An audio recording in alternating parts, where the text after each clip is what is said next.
After the most catastrophic event in human history, World War II, ended, the game of chess and many other sports turned into battlegrounds between Soviet Union and United States.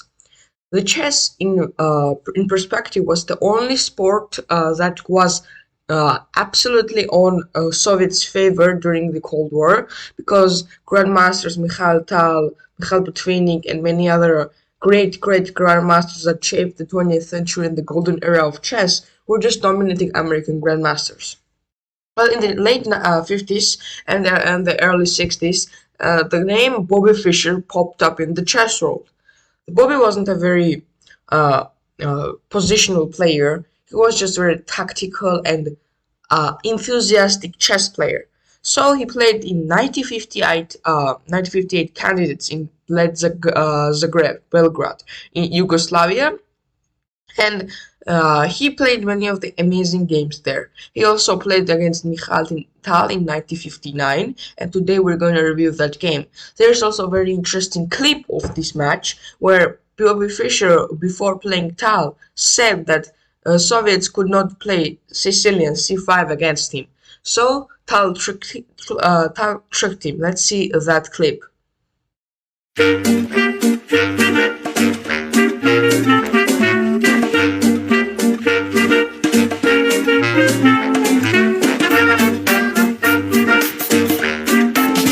Okay, we're back.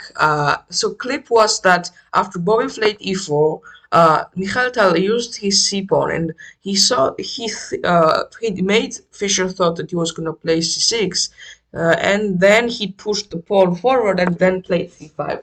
So he openly challenged Fischer that he could play Sicilian against him. Okay, and now let's see how this game goes. Knight f3, d6, d4, c takes d4, knight takes d4, and we get here knight f6, knight comes to d3, very classic open Sicilian, and we get a6. This a6 variation is known as the Najdorf. Najdorf is a very popular opening, but not at the time. Popularity of Najdorf starts with the Garry Kasparov, and in 1959 very little grandmasters played it, but it was still popular in the Sicilian variations. Okay, then bishop c4, e6, bishop b3, b5, and we get f4. Here, f4 is a very good move. Now black has equalized in this position, but white has some chances to go ahead and attack with the pawns, so it can create imbalances in the position. We get b4, which is a mistake by Tal, but it's still a movable playable move. After knight a4, knight takes c4 we get, and after castles g6, another mistake by Tal. With this few inaccuracies, Fischer finds the amazing chances to go ahead and directly attack his opponent, because this position is very diverse. When on the sidelines of the Najdorf, and this opening turned into Scheveningen Sicilian defense, Scheveningen variation. When these like sidelines, knight a4 and knight d4, these turns to very tactical positions, and Bobby and Tal are very tactical players. And they like to play these kinds of openings that just gives them very good attacking chances, but it's also defendable. But and now the game will be decided. But if Fischer could attack properly, and how will Tal defend? And this is just amazing. A5, she takes a5, and now it goes in a way that it should. In this position, Bobby Fischer goes for the all-out attack after being down to pawns and plays knight takes a5. Here, e takes a5, it just doesn't work.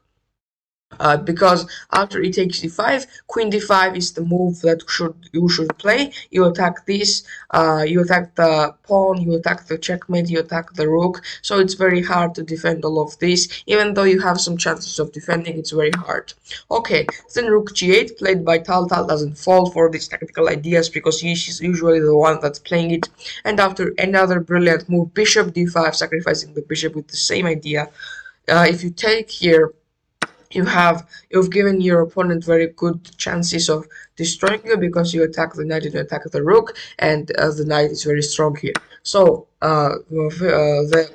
because after that we get this variation, Tal doesn't go for that.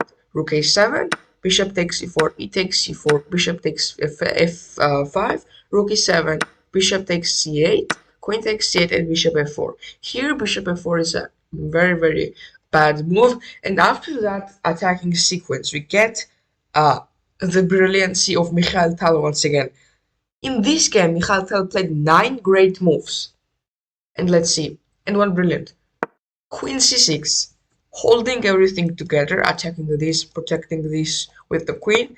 Now another great move by Fischer. Fischer just straight up sacrifices the knight. He just sacrifices the knight because he can take the pawn here, and after queen comes to c6, another brilliant move.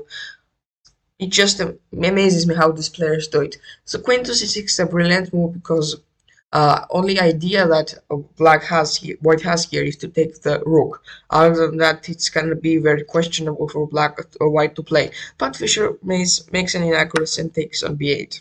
And after queen check, we get this position. This is still a draw, but Tal has some advantage because he takes the bishop and he has a very good material advantage. Let's see how he will use it. Fischer goes on c6 check with the queen, and now rook blocks, another great move. Rook e1, another great move from Fischer. Bishop e7, another great move from Tal.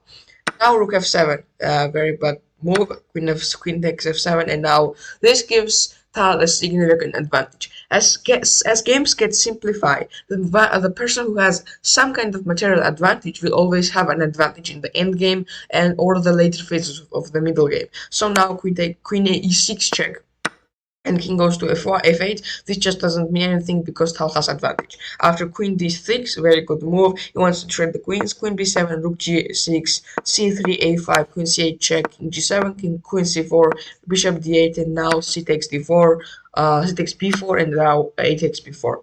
g3, queen c6, rook e4, queen takes c4, and now this is just the Tal endgame. Tal should win this very easily, but he has to maneuver his pieces, and we get 5 hours of shuffling pieces, which is rook b6, another great move, and we get shuffling and shuffling. Now bishop f6, another great move, keeping the advantage. Rook c2, bishop e5, and this game just continues until this position, where after this great move by Tal, everything is over. King c4, rook c3 check, and now after that king to c7, another great find by Tal. When the rook moves, you play bishop a1, and after a4 we get b2 and the Fischer resigns. You play after that, Fischer resigns because there's no way to stop the pawn. You can't really move the king here in order to stop, and this check just doesn't do anything. And here in this position the game ends. Fischer resigns, and this was one of the Tal and Fischer played many games against each other, and I think it was the second to last time when Fischer lost against Tal. Other than that, he won it. There was one more game also in this tournament. It was round 11 of the candidates in that Zagreb, and because of that, it was very memorable for Tal. It was a very good game. Fischer chose very tactical opening, but Tal showed his resilience and how he could defend it. Even though after that, Fischer played 3 brilliant moves during the game. Sorry, 2 brilliant moves and 1 great move, and just amazing. Tal played 1 brilliant move, but he played 9 great moves. Half of what he played the best moves, which is insane. Insane analysis from chess.com. Chess.com doesn't give 9 great moves. And he also played a brilliant move, which was amazing. Okay, guys, thank you for watching. I hope you enjoyed that video, and it was very interesting to dive into the Fischer-Tal rivalry. And I think the only player who Fischer really accepted and appreciated as a Soviet chess player was Tal, because Tal was like him in many ways. He was just like crazy chess enthusiast in a level that he would rather die than not play chess. And he went crazy, not crazy, but he risked his life later in the time to play just some random tournaments, and that really happened. He just went from the hospital to play some chess tournaments, which is real story. And he played chess until he was like 80, and it was amazing to uh, uh, find out on myself. And Fisher and Tal were much alike, and this is why this game was very interesting. In this game, Tal prevailed, but in most of the times, great Bobby Fischer in his young years defeated Mikhail Tal. It was a very interesting game. Thank you guys for watching. Goodbye. Don't forget to like and subscribe.